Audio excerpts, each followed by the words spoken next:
Ողջույն, ձեզ կրկին ողջունում է տակտիկ հաղորդաշարը։ Նախ ցանկանում ենք շնորհակալություն հայտնել առաջին թողարկումից հետո ստացած արձագանքների համար։ Դրանք շատ ոգևորիչ ու պարտավորեցնող էին։ Փորձենք արդարացնել ձեր սպասելիքները։ Իսկ հիմա խոստացված տեսանյութը։ Անդրադառնում ենք ազգերի լիգայի C լիգայի երկրորդ խմբում Հայաստանի հավաքականի վերջին հանդիպմանը, որում մեր ընտրանին 1-0 հաշվով հաղթեց Հյուսիսային Մակեդոնիայի հավաքականին։ Հաղթանակ, որը մեզ համար ապահովվեց խմբում առաջին տեղը եւ ուղեգիրը դեպի ավելի բարձր B լիգա։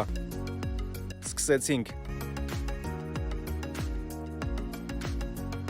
Հայաստանի հավաքականը այս անգամ եւս կորուստներով էր մոտեցել խաղին։ Հենրիխ Մխիթարյանի, Խորեն Բայրամյանի եւ Էդգար Բաբայանի բացակայություններին գումարվել էր նաեւ այն, որ առաջիկա մրցավեճը բաց էին թողնելու եւս 3 առանցքային ֆուտբոլիստներ՝ Անդրե Կալիզիրը, Գևորգ Ղազարյանն ու Սարգիս Ադամյանը։ Նրանք վրացիների հետ նախորդ հաղթական խաղում եղել էին մեկնարկային կազմում, իսկ մակեդոնացիների հետ մրցավեճում նրանց փոխարինել էին Տարոն Ոսկանյանը, Հակոբ Հակոբյանն ու Արշակ Կորյանը։ Ձախ պաշտպանի դիրքում Արման Հովանիսյանին փոխարինել էր Կամո Հովանիսյանը։ Առաջին անգամ հավաքական հրավիրված Հակոբյանը պետք է նորամուտը նշեր ազգային թիմում, գործելով կիսապաշտպանության ձախ եզրում։ Իր ակումբում Ուրարտուում եւս հաճախ էր խաղացել ձախ պաշտպանի եւ լատերալի դիրքերում։ Մրցակցի կազմը շատ ավելի հեռու էր մարտական լինելուց։ Մակեդոնացիները մեր դեմ խաղից մի քանի օր առաջ հաղթել էին վրացիներին եւ դուրս եկել Եվրոպայի առաջնության եզրափակիչ փուլ։ Ուստի Իգոր Անգելովսկին որոշել էր առաջատարներին հանգստանալու հնարավորություն տալ։ Նա այդ հանդիպման համեմատ 7 փոփոխություն էր կատարել մեկնարկային կազմում։ Եվրոպական հայտնի ակումբներում հանդես եկող ֆուտբոլիստներից առհասարակ հայտավորված չէին Ստոլե Դիմիտրիևսկին Ռայո Վալյեկանո, Արիան Ադեմին Դինամո Զագրեբ, Էլի Ֆելմասը Նապոլի, Գորան Պանդևը Ջենոա ու Էզգյան Ալիոսկին Լիդս Յունայթեդ։ Մեկնարկային կազմում չէր Իլիա Նեստորովսկին Ուդինեզե, հավաքական չէր հրավիրվել Էնիս Բարդին Լևանտե։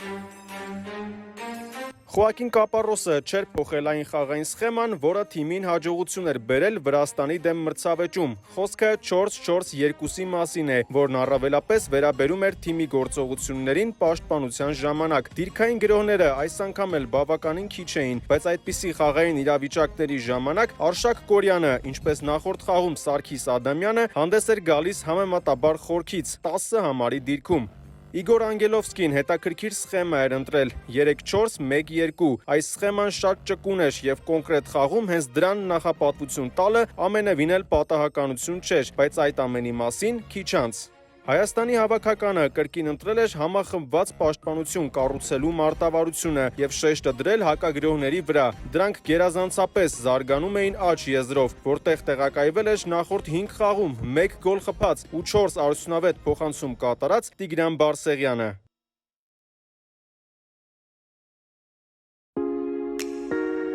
Նոմինալ հյուրերը որոշել էին դիրքային գրոհների ժամանակ համարյա չօգտագործել եզրերը եւ թվային գերակշռության հասնել կենտրոնում, առավել կոնկրետ մեր հենակետային գոտում, նաեւ ձախ կիսաեզրում։ Հյուսիսային Մակեդոնիայի մեր հենակետային գոտում առավելություն ստանալու գործում գլխավոր դերակատարը պետք է լիներ Տրայկովսկին։ Նա անընդհատ հայտնվում էր այդ հատվածում, հաճախ նահանջում էր նաև հարձակման եռյակի անդամներից եւս մեկը՝ Տրիչկովսկին։ Սա բավականին լուրջ խնդիրներ էր ստեղծում հատկապես Սոլոմոն Իմեուդոյի համար։ Նա մի շարք իրավիճակներում կանգնում էր լուրջ երկընտրանքի առջև, արդյունքում ստիպված առանց հսկողության թողնելով մրցակցի որևէ խաղացողի։ Ահա թե ինչպես էր դա տեղի ունենում։ Գնդակով առաջ է շարժվում ձախ կենտրոնական պաշտպան Մուսլյուն, Ուդոյից ձախ բացվում է Կոստադինովը, իսկ աջից անմիջապես հայտնվում է Տրայկովսկին, տեղ զբաղեցնելով կիսաեզրում։ Այդպես գրոհը ընթացք է ստանում։ Տրայկովսկին ու կենտրոնական հարձակվող Ստոյանովսկին փոխվում են դիրքերով եւ անհրաժեշտություն է առաջանում պարզապես խախտել կանոնները։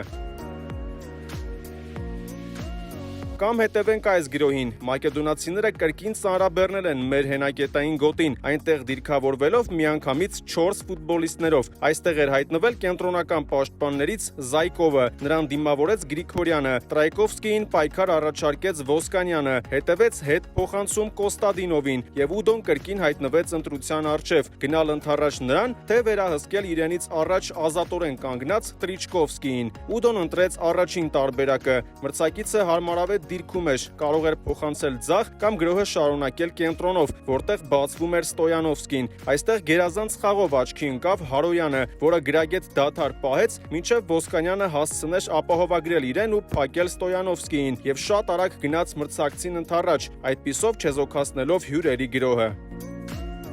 Թիմակիցները շարունակում էին փոխօգնության հասնել Ուդոյին, ահա հերթական դրվագը։ Համբարձումյանը նկատեց, որ մակեդոնացիները այդ հատվածում կրկին ստանում են 2-1-ի դեմ առավելություն եւ դուրս գալով իր տեղից գնաց դիմավորելու Տրիչկովսկիին, բայց սա հաշվարկված էր մրցակցի կողմից։ Լուրջ ճեղք առաջացավ Աչկիսայեզրում Հարոյանի եւ պաշտպանությանը մասնակցող Բարսեղյանի միջև։ Դեպի հենց այդ տարածությունն էր ուղղված Զայկովի փոխանցումը, որը նկատել էր ձախից Ռիստովսկիի առաջխաղացումը։ Այս դիրքից ավելի լավ է երևում բացված հատվածը։ Բարեբախտաբար Ռիստովսկին հայտնվեց խաղից դուրս վիճակում։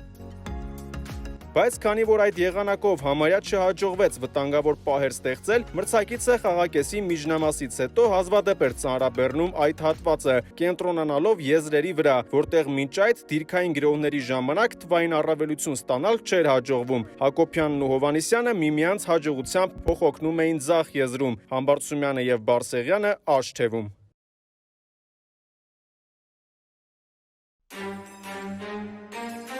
Հայաստանի հավաքականը այդ ընթացքում հուսալիորեն պաշտպանվում էր։ Ֆուտբոլիստները միմյանց ապահովագրելով եւ փոխօգնության հասնելով հետ էին մղում մրցակցի գրոհները։ Մակեդոնացիները առաջին խաղակեսում միայն մեկ անգամ սպառնացին մեր դարպասին, երբ գնդակը հեռացրեց Յուրչենկոն։ Ի տարբերություն նախորդ հանդիպման, այս անգամ բարձր պրեսինգի դիմելու փորձերը հազվադեպ էին։ Մրցակցին հիմնականում դիմավորում էինք խաղադաշտի միջնամասից, իսկ արդեն եզրերում սկսում ագրեսիվ պրեսինգ կիրառել, չտալով տարածություն եւ ժամանակ։ Բարձր պրեսինգից որոշակիորեն խուսափելու պատճառն այն էր, որ մրցակիցը գործելով 3 կենտրոնական պաշտպանով գրոհների առաջին փուլում առնվազն 3 խաղացող էր ունենում, գումարած հենակետայիններից մեկը, ուստի այդ հատվածում առաջանում էր քանակական առավելություն։ Այդուհանդերձ թե առաջին խաղակեսում, թե երկրորդում եղան բարձր պրեսինգի մի քանի դեպքեր, որոնք այդքան էլ հաջող չէին մեզ համար։ Մակեդոնացիները հավանաբար սպասում էին, որ Հայաստանի հավաքականը գոնե հատվածաբար դիմելու է բարձր պրեսինգի եւ լավ էին նախապատրաստվել դրան։ Մրցակիցը այս դեպքում եւս ուներ կոնկրետ հատված, որտեղ ստեղծում էր թվային առավելություն ու փորձում դիրքային գրոհների ժամանակ գնդակը հասցնել հենց այդտեղ։ Սա շատ ցայտուն երևաց հատկապես առաջին խաղակեսում։ Այստեղ Կորյանը բարձր պրեսինգ է սկսում, ընթանալով Վելկովսկիի ուղղությամբ։ Փոխանցում հետևեց դեպի Ստոյանովսկին, որին դիմավորեց Ոսկանյանը,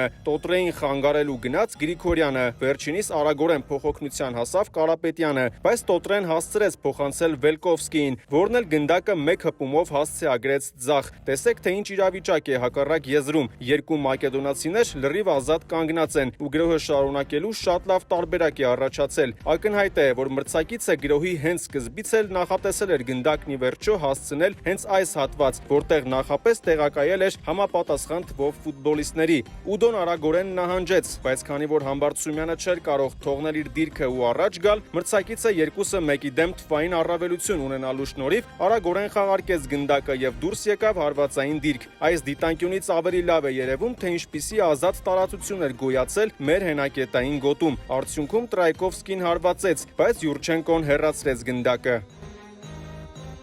Ահա եւս մեկ դրվագ։ Հակոբյանը որոշում է գնալ բարձր պրեսինգի, դիմավորելով Մուսլյուին, բայց հայ ֆուտբոլիստի թիմակիցները չէին արձագանքել ու Բեյտուլային գրոհին հանգիստ շարունակություն տալու հնարավորություն ստացավ։ Նրա փոխանցումից հետո Հարոյանը պայքարեց Տրիչկովսկիի հետ, բայց վերջինս հասցրեց փոխանցել գրոհային ձախ եզր, որտեղ կրկին մակեդոնացիները ստացան 2-1-ի դեմ իրավիճակ իրենց օգտին։ Համբարձումյանը մնացել էր երկու մրցակիցների դեմ։ Ի վերջո գրոհը զարգացավ, բայց դեպի Տուգանային հրապարակի կենտրոն փոխանցումը անհաջող ստացվեց։ Այդուհանդերձ մակեդոնացիները եւս մեկ անգամ ընթացան նախանշած ճանապարհով, գրոհը սկսեցին աջից, շարունակեցին ձախով ու ստեղծեցին սպառնալից պահ։ Կամ այս դրվագը։ Կարապետյանը բարձր պրեսինգ է սկսում։ Մեր ֆուտբոլիստները մեկական մրցակցի են հսկում, բայց կա մեկ բայց։ Կենտրոնում մակեդոնացիները 3 ֆուտբոլիստներ ունեն, մենք 2։ Նրանցից մեկին հսկում է Ուդոն, որն այդ նպատակով առաջ է եկել, իսկ մակեդոնացիներից մյուս 2-ը գտնվում են հենց այն հատվածում, որը սովորաբար Ուդոյի վերահսկողության տակ է։ Գրիգորյանը այստեղ ոչ ոքի չի հսկում, այլ փակում է իր խաղային գոտին։ Նշված 2-ից Կոստադինովը միտումնավոր նահանջեց, որպեսզի իր վրա հրավիրի Գրիգորյանի ուշադրությունը ու վերջինիս բերի իր հետևից, սակայն վայրկյաններ անց ակնհայտ կդառնա, որ գնդակով գտնվող Վելկովսկին չէր էլ պատրաստվում այն փոխանցել երկու հենակետայիններից որևէ մեկին, անմիջապես երկար փոխանցում դեպի այդքան սիրելի ձախ եզր, որտեղ մրցակիցը եռանկյունի էր կազմել ու ստեղծել իր համար էլ ավելի նպաստավոր 3-1-ի դեմ իրավիճակ։ Լավ է, որ մակեդոնացիները չկարողացան արագ զարգացնել իրենց գրոհը, քանի որ մեր ընտրանու ֆուտբոլիստները վայրկենական նահանջեցին եւ հյուրերին թույլ չտվեցին առաջխաղացումը հարվածով ավարտել։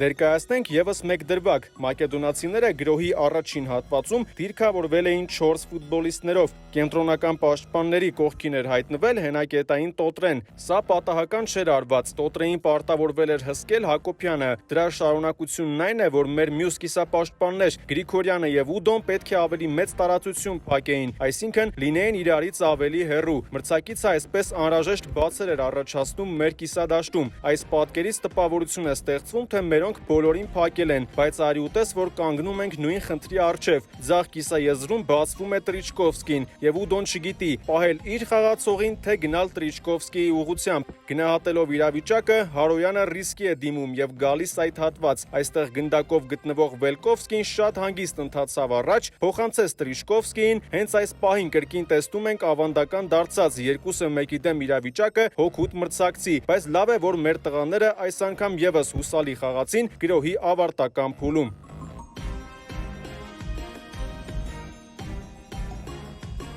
Մակեդոնացիները ընդհանուր առմամբ կարողանում էին զսպել մեր թիմի հակագրոհները։ Նրանք հաստատապես հաշվի էին առել Կապարոսի թիմի նախորդ հանդիպումների փորձը ու եզրակացրել, որ Հայաստանի հավաքականին չպետք է տարածություններ թողնել սեփական կիսադաշտում, բայց մի քանի հակագրոհներ այնուամենայնիվ հաջողվեց կառուցել, որոնք մեծ վտանգ էին պարունակում իրենց մեջ։ Խաղակեսի ամենաիրական գոլային պահն ուներ Կարապետյանը, բայց դարպասապահը փրկեց մակեդոնացիներին։ Ալեքսանդրը կարող էր նաև փոխանցում կատարել, քանի որ Կորյանը այդ դեպքում հիանալի դիրքում կհայտնվեր։ Նմանատիպ եւս 2 հակագրոհ տեղի ունեցավ։ Առաջին դեպքում Բարսեղյանը ուշացրեց փոխանցումը դեպի Կորյանը, որը բաց տարածություն ուներ իր առջև։ Կորյանը կատարեց փոխանցում դեպի Հակոբյանը, սակայն այն ուշացած էր եւ պաշտպանը հասցրեց ընդհատել գրոհը։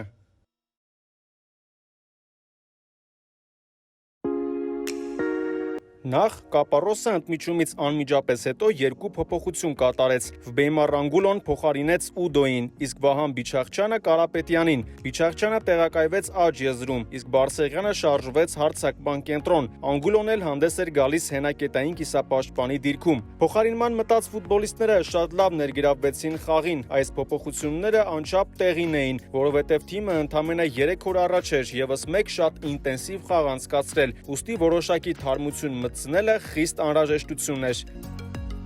Եվ հիմա մի երևույթի մասին, որը տեսանք այս խաղում, բայց դա նկատելի էր նաև Կապարոսի օրոք նախորդ հանդիպումներում։ Արդեն իսկ ակնհայտ է, որ հավաքականը դիրքային պաշտպանություն իրականացնելիս միշտ ձգտում է ագրեսիվ խաղալ սեփական կիսադաշտում, նույնը կա նաև բարձր պրեսինգի դիմելու ժամանակ, բայց հիմա տեսնում ենք, որ կոնկրետ շեշտը դրված նաև հակապրեսինգի վրա։ Բանն այն է, որ մեր ֆուտբոլիստները խաղադաշտի ցանկացած հատվածում, հատկապես մրցակցի կիսադաշտում գնդակ կորցնելուց հետո հնարավոր ամենաուժեղ ճնշումն են գործադրում մրցակցի ուղղությամբ, փորձելով հնարավորինս շուտ կրկին տիրել գնդակին։ Գլխավոր նպատակը մրցակցին հակագրոհելու հնարավորությունից զրկելն է ու սեփական հակագրոհին սկիզբ դնելը։ Դրա մասին է վկայում նաև վիճակագրությունը։ Մեր հավաքականը այս հանդիպմանը մրցակցի կիսադաշտում 12 անգամ վերադարձրել է գնդակը, մինչդեռ մակեդոնացիները դա արել են ընդամենը 4 անգամ։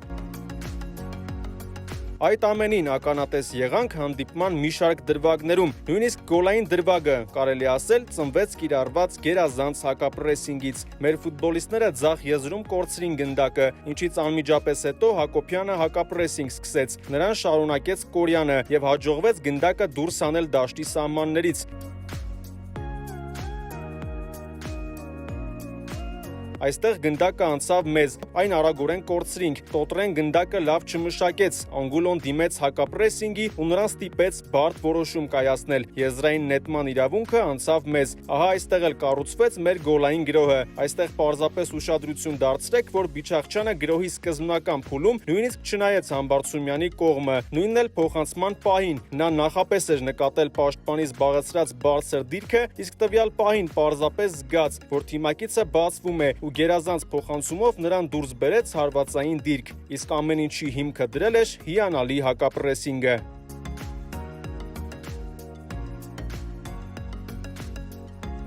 Բայց սա ամենևին էլ միակ դեպքը չէր, երբ Հայաստանի հավաքականը շատ լավ էր արձագանքում գնդակի կորստին, դրվագ խաղի հենց մեկնարկից։ Բարսեղյանը այստեղ կորցրեց գնդակը, Կարապետյանն ու Կորյանը անմիջապես գնացին այդ ուղղությամբ, Կորյանը շարունակեց հակապրեսինգը, ձգտելով խանգարել Վելկովսկիին, շատ արագ միացավ Գրիգորյանը, ստիպված փոխանցում աջ, որտեղ էլ մրցակցին շատ լավ դիմավորեց Հակոբյանը, ընդհատեց փոխանցման ճանապարհը եւ գնդակն անցավ մեզ։ Այստեղ եզրում կորցրինք գնդակը, Գրիգորյանը զգաց պահը եւ ագրեսիվ կերպով գնաց Տրայկովսկիի ուղղությամբ, համարյա թե խլել էր գնդակը, Հովհաննիսյանը ժամանակին փոխօգնության հասավ թիմակցին ու դրվագը վճռվեց մեր օգտին, եզրային նետում ստանալու տեսքով։ Այս դրվագում Ուդոյի փոխանցումից հետո կորցրինք գնդակը, Հովհաննիսյանը սկսեց հակապրեսինգը, Ուդոն եւ Հակոբյանը շրջափակման մեջ առան Տոտրեին, նա հասցրեց փոխանցել Տրայկովսկիին, նրան դիմավորած Ոսկանյանը թեև չխլեց գնդակը, բայց մեծապես խանգարեց ու ստիպեց ավելի հապճեպ որոշում կայացնել, ինչը հանգեցրեց սխալ փոխանցման, մեր հավաքականը սկսեց իր գրոհը։ Հակապրեսինգը օգնում էր ավելի բարձր դիրքերում գնդակ կորցնելու դեպքում եւս խուսափել մրցակցի հակագրոհից։ Բարսեղյանի հարվածից հետո գնդակը ընթացավ դեպի Ռիստովսկին, բայց Ուդոն եւ Հարոյանը նրան երկու կողմից շրջափակեցին, ստիպեցին սխալվել ու շարունակություն հաղորդեցին արդեն մեր գրոհին։ Այս ամենը շարունակվեց նաև երկրորդ խաղակեսում, դա ավելի պատկերավոր ներկայացնելու համար ցուցադրենք երկու դրվագ խաղի վերջին րոպեներից։ Այստեղ Բարսեղյանը կորցրեց գնդակը ու ինքն էլ հակապրեսինգի սկիզբ դրեց, այն շարունակեց Բիչախչյանը, Մուրադյանը եւս փակել էր իրեն մոտ կանգնած մրցակցին, հետևեց շատ լավ փոխանցում դեպի Տրայկովսկին, սակայն այստեղ էլ Գրիգորյանն ու Մուրադյանը համատեղ ուժերով շրջապատեցին մակեդոնացի խաղացողին եւ խլեցին գնդակը։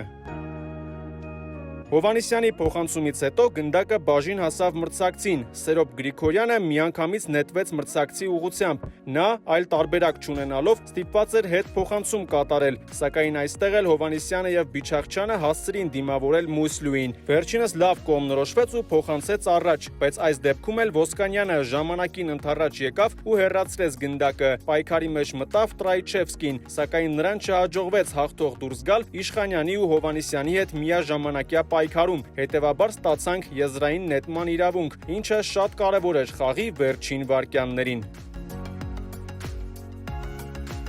Գոլից զատ, երկրորդ խաղակեսում եւս մեկ շատ լավ պահ ունեցանք, երբ Բիչախչյանի հիանալի փոխանցումից հետո Հովհաննիսյանը մենակ մնալով դարպասապայի դիմաց չկարողացավ արդյունքի հասնել, բայց հետևենք թե ինչպես զարգացավ այդ գրոհը։ Տվյալ պահին արդեն երրորդ կենտրոնական պաշտպան Հովհաննիսյանը միացավ գրոհին ու տեղակայվեց Սերոբ Գրիգորյանից էլ բարձր։ Այդ երկու խաղացողները, ինչպես նաեւ Անգուլոն, եռանկյունի կազմեցին ձախ թևում, փորձելով կոմբինացիա խաղարկել։ Հովհաննիսյանի փոխանցումը չստացվեց, սակայն կրկին արագ արձագանք, կրկին հակապրեսինգ, ինչը երկրորդ տեմպ տվեց այս գրոհին։ Ցավոք, դրվագը գոլային ավարտ չունեցավ։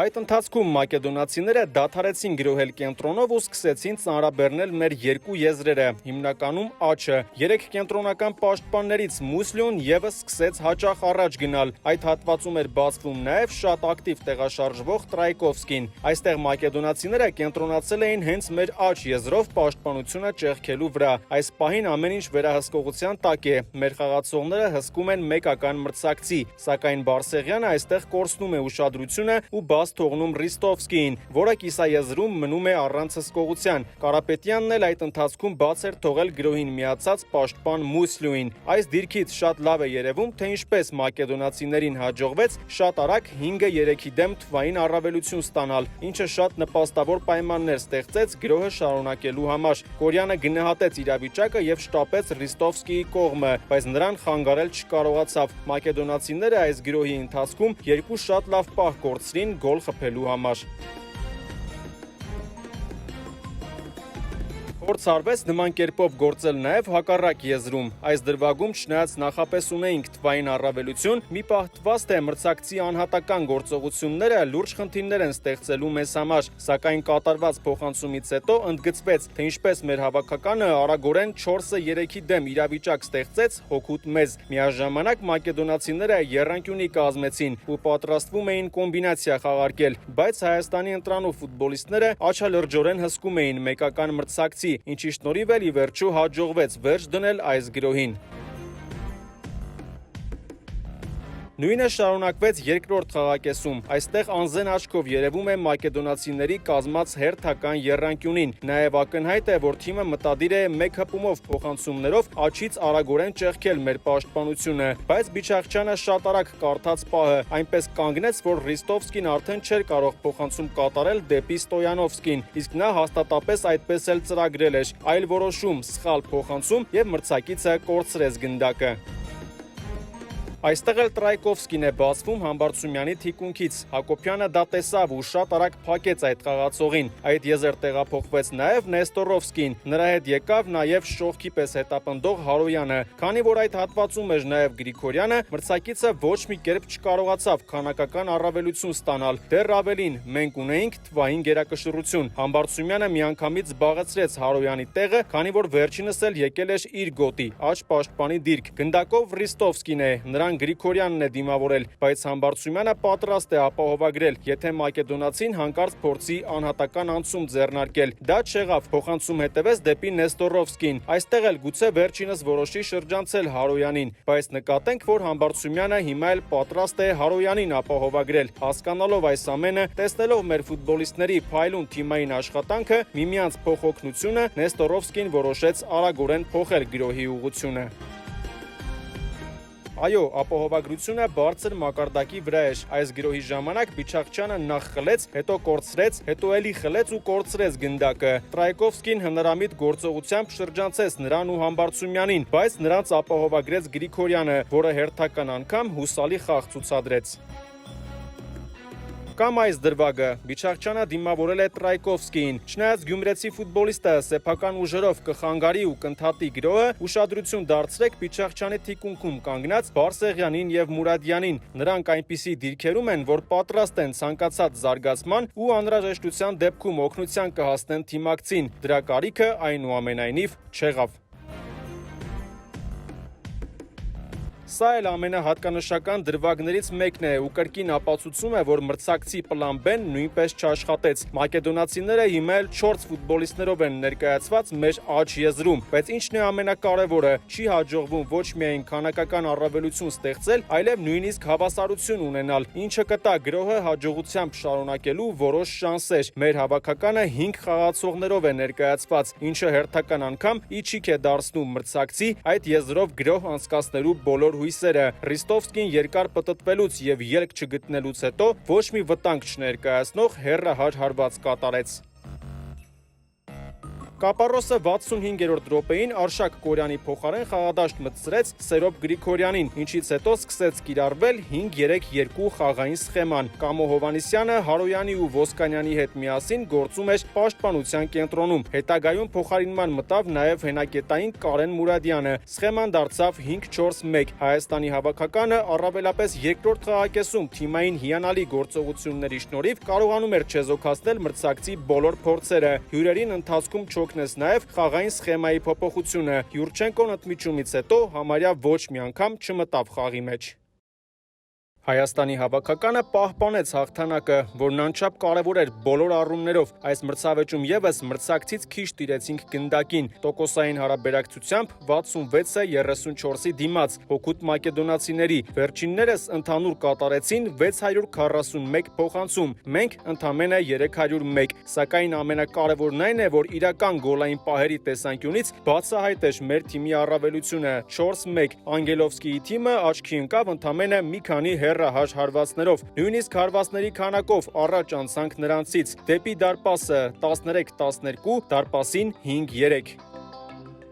Եթե նախորդ դեպքում ուշադրություն հրավիրեցինք հենակետային Գրիգորյան Ուդո զույգի վրա, ապա այս անգամ էլ առանձնացնենք պաշտպանական դուետը Հարոյան-Ոսկանյան։ Նրանք գերազանց խաղ անցկացրին մակեդոնացիների դեմ։ Հարոյանը 7 անգամ գնդակ է խլել մրցակցից, ինչը մեր հավաքականում լավագույն ցուցանիշն է։ Ոսկանյանը հաղթել է մենապայքարների 86%-ում, ինչով առաջատար է երկու թիմերում էլ մեկնարկային կազմում հայտնված խաղացողների շրջանում։ Երկուսով հանդիպման առաջատարներն են մրցակցի գրողների միջամտելու եւ դրանց ընթացքը ընդհատելու ցուցանիշով։ Ոսկանյանը դա արել է 12 անգամ, Հարոյանը 10։ Վարազդատը Հայաստանի հավաքականում լավագույնն է փոխանցումների ճշգրտությամբ հիմնական կազմի ֆուտբոլիստների շրջանում 89%։ Նրանք միասին տարիներ շարունակ խաղացել են դեռ Փյունիկում եւ տարօրինակ չէ, որ փոխհամագործակցությունը բարձր մակարդակի վրա է։ Արդեն հասցրիք տեսնել մի քանի դրվագներ, երբ նրանցից որևէ մեկը մրցակցի գրոհի ժամանակ համարձակորեն առաջ է գալիս ու ընդհատում այն։ Հարոյանը համարյա միշտ է աչքի ընկնում այդպիսի խաղաոճով։ Ահա այս մրցավեճից մի քանի կարևոր դրվագներ, որոնք ևս որոշ առումներով կարելի է կապել հակապրեսինգի նախորդ հաջող օրինակների հետ։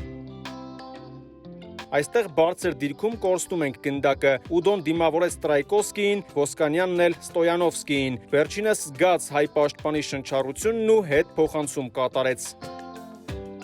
Այստեղ մրցակիցը հակագրոհի է անցել, Վելկովսկին նետվել է առաջ, Հարոյանը նախ համոզվեց, որ Ոսկանյանը վերահսկում է իր կողքին գտնվող մրցակցին, ապա միանգամից նետվեց առաջ, փակելով փոխանցման ճանապարհը։ Դա էլ դեռ բավական չէր, Վիչախչյանի հետ միասին պարզապես խեղդեց Կոստադինովին, իսկ վերջինս նույնիսկ խախտեց կանոնները։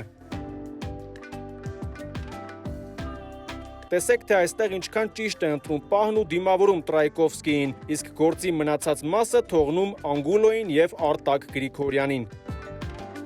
Այստեղ էլ բարձր դիրքում գնդակի կորուստ թույլ տվեցինք։ Վիչախչյանը, Ապասերով Գրիգորյանը հակապրեսինգի փորձեր ձեռնարկեցին, սակայն մրցակիցը միևնույնն է ընթանում էր առաջ։ Հովանեսյանն էլ չէր հասցնում մրցակցի հետևից։ Միանշանակ կհետևեր անչափ վտանգավոր փոխանցում դեպի մեր կիսադաշտում գոյացած շատ մեծ ազատ տարածությունը, սակայն Ոսկանյանը ամենաճիշտ պահին մեկ քայլ առաջ արեց ու ընդհատեց այդ հակագրոհը։